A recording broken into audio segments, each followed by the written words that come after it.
Okay, as we start to talk about the structure, the content of your speaking, then I want to make sure that you have this document. So get that document in your hands, whether it is digital, online, or if you have it, you need to follow along with me so that you can understand exactly what I'm looking for.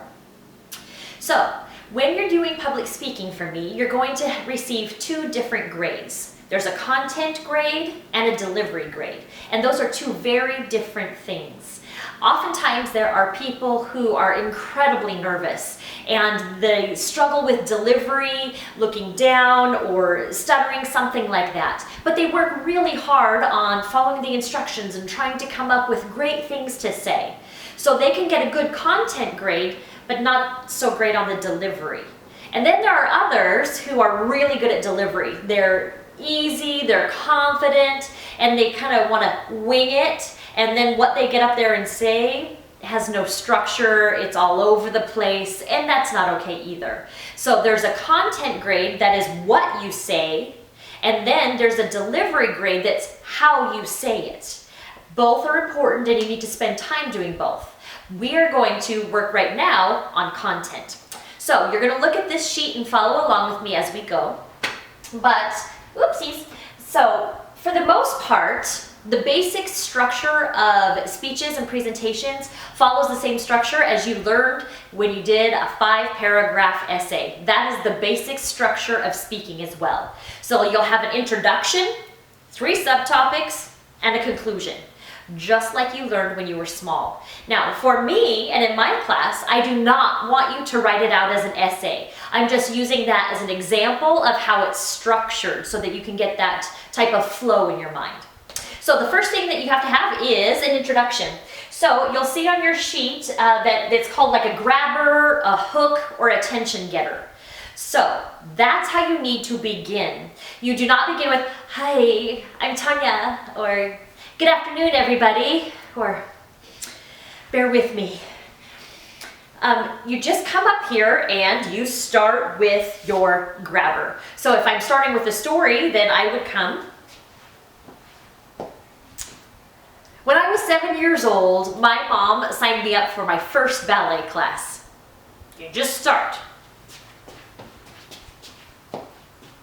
In 1776, George Washington got everybody that he knew and they gathered in these boats. And in these boats, I can even tell George Washington story, but you just need to begin. No little preparations, please be with me. I hope I can do it okay. I'm Tanya. Just go for it. If you're in a professional setting, the person will have already announced you. If you're in a church setting, the person probably already introduced you. So don't do any of that little filler stuff at the beginning that kills time and takes away from the strength of your message. You are going to shoot straight for the attention getter, the grabber, the hook. You need to get them in the beginning, because if you don't hook them in the beginning, it's not like they're going to start paying attention later. So get them in the beginning.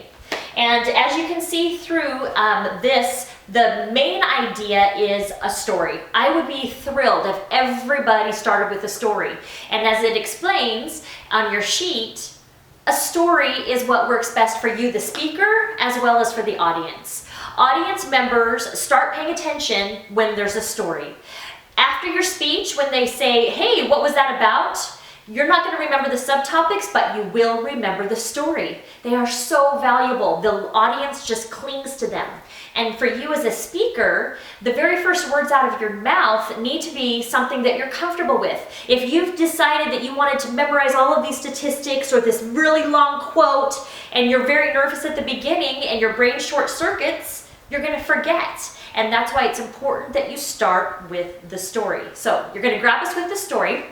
And as it mentions here on the document that you're looking at, it can be your story or a story that you know so well that you don't have to read it or try to remember every single detail. It just comes to you naturally. The other idea that it talks about is that it could be a hypothetical story. So I do not want you to say, "Close your eyes." I do not want you to say that. You are in a public speaking situation. Don't have us close our eyes. You can easily just say, "Imagine." And that's, if you want to do a hypothetical story, you could just say, imagine. It's a summer day. You woke up at about 9 a.m. feeling a little restless, but thinking, there's some fun to be had. And so then you can kind of build it like that was a story, but please don't have us have a close eyes opportunity. My very favorite way is just to tell your story. Okay, so that's going to be the grabber part of your introduction. The introduction has 3 parts. So we have the grabber, next we have the thesis. So as you can see on the document, the thesis is one statement, it's your main idea, it's the basic idea of what you're going to talk about. You would talk about, my grandpa has been the biggest influence on my life. Michael Jordan is the greatest athlete of all time. Let's see. Why is my brain going? Spaghetti is the greatest food on the planet. You just make your declaration. That's your thesis. Then you have a preview. Now, sometimes the preview and the thesis are hooked together, and that's totally fine. These are just different elements. So if it was my grandpa and I said, my grandpa has been the biggest influence on my life because of his kindness, his generosity, and his patience. See, that's my preview. The reason on your document that there's a picture of a roadmap is because in the beginning, during your introduction, you are basically telling them where they're headed so that they know that there's actually a place where they're going. If you just start wandering all around, it's really hard to figure out. You must have a preview. You must tell me what are the coming subtopics. For those of you who are creative writers, sometimes it's a little bit difficult for you to stick to these boring, formulaic ideas. But guess what? I need you to stick to the formula. When you're writing, people can go back and reread if they need to. People can read at a slower pace if they would like to. But with speaking, audiences are horrible listeners. If you say it 3 times, tell them what you're going to tell them what you told them, maybe they're going to remember something. But if you're trying to do some innuendo or foreshadowing or clever works and you're just now starting your speaking, the audience is not going to get it. You have to lay it before them when it comes to public speaking. Okay? So in your introduction, grabber, thesis, preview. Bam! Then you are moving on to your body. And the typical one will be 3. Now, if you have a topic that only has 2, as long as you are clear and you say there are 2 reasons why you need to travel to Hawaii. The first is, so if you're obvious that there's 2, or if you're obvious, the 5 rules that you need to always remember, and then tell me what the 5 are. But you need to say it clearly so I know. And so in this situation, I have the 3 subtopics. And some of the things that you can use to fill in your subtopics. A narrative is a fancy word for a story. You can use examples of different types of things that fall beneath. It talks about description, vivid images, facts, and the longer your speech, the more of these you have. So in a very short speech, which are generally the ones that you do in my class, then you might only use 2. You might have a little story with some examples, and that would be it for your subtopic. But if you ever have to give a 10-minute speech or something like that, then you're going to need to build and have more of that support. So you have these subtopics, and you need to be clear about what they are. Using words like first, second, third, again, they help so much with the transitions. So you can finish one thought. Not only did we enjoy the time that we spent in Italy, we also got to go to Spain. Spain is... So then I'm kind of moving between the subtopics with those transitions. So be thinking about the support. What are you going to say to back it up so that it's not just you? You're saying, I'm proving it. See, my grandpa really is patient because of this story. See, Michael Jordan really is the greatest athlete because of this time when he, like that. So we have our intro, which is the grabber, thesis, preview. We have the body. We're moving on to the conclusion. So in your conclusion, the first thing that you need to do is signal the conclusion. Everybody kind of feels happy when they know, oh, we're hitting the end. This is the conclusion. They're wrapping it up. It's kind of like we all go, oh, okay. And so there's two ways to signal, and this is super important. The first one is a verbal way. So you can start back and wrap it up where you began. So if I started with, when I was 7 years old, my mom took me to my first ballet, then maybe at the end, and I can say, my first ballet class was a complete disaster. You know, see how I'm kind of referring back to it? If I'm talking about the first time my grandpa took me fishing, and then I could say, Grandpa and I have been fishing many times since that first day. So you kind of can signal it by referring back to your grabber. You can also say things like, in conclusion, as you can see, now that you know, just words like that is a verbal way to say, hey, I'm about to finish. Now, the really important way is the non-verbal way, and the fancy word for that is paralanguage. And that is not necessarily the words that are coming out of your mouth, but how you're saying them.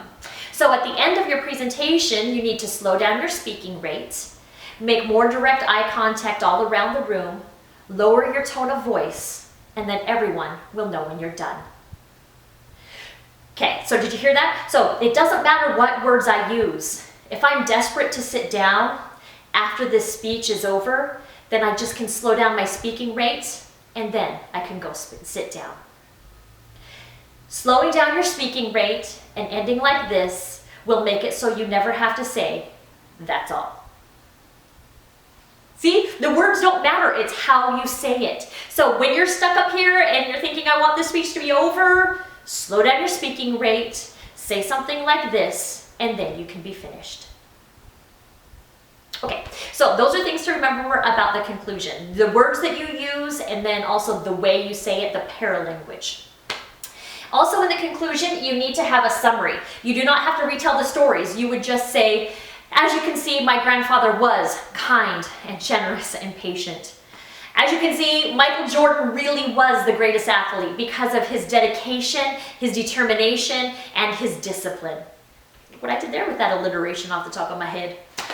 So you're just going to basically restate your thesis and your summary. And then finally, you are going to end with a call to action or a powerful thought. A call to action is, in my mind, a little bit easier. I use that more often. So I look at my audience and I ask myself, what do I want them to think, feel, or do? And it needs to be appropriate for this audience. What do I want them to do? Do I want them to, if I'm talking about my grandpa, do I want them to call their grandpas and spend a little bit of time getting to know them? Do I want them to go to ESPN and watch Michael Jordan's greatest hits? Maybe just the next time you see a basketball game on TV, I want you to think about, maybe that's all I want them to do. If I'm talking about a restaurant, maybe I want them to try it. If I'm talking about some sort of a political issue, next time you hear this mentioned on TV, I want you to, next time your friends are talking about this issue, you need to tell them. See how that's a call to action? I just gave you all this information, now what do you want me to do with it? So that's a great way to end. And the other one is with the powerful thought. That's generally what you use more often in essay writing. You know how you want to have that great last sentence that just, so that's a great way to end too. So that's the basic speech structure. You have your intro, which has a grabber, a thesis, and a preview. You have your body, and each of the bodies have support materials. And then you have a conclusion, and you need to signal the conclusion, you need to have a summary, and then you need to have a powerful thought or a call to action. So no matter what type of presentation you're giving, whether it's an inspirational or it's a tribute speech or it is some sort of a group presentation, they all need to follow this same pattern because that's the pattern that works. I promise you. Following the pattern, following the template, the formula will give you the content grade that you want. And so this is a really important thing to learn. And then at the bottom of your handout, you can see that if you're interested in learning about even more details about different kinds of support materials, I've made a video about it, and who wouldn't want to watch yet another video where I go into more detail about how to use those narratives, statistics, testimony, compare and contrast, analogy. There's a lot of things that you can use, and I tell you exactly how to use them effectively. So if you're building a bigger speech, or you know you have a big presentation, or even a big essay that you have to write and you don't know how to fill in the gaps, this is a great video for you. So good luck on your content grade.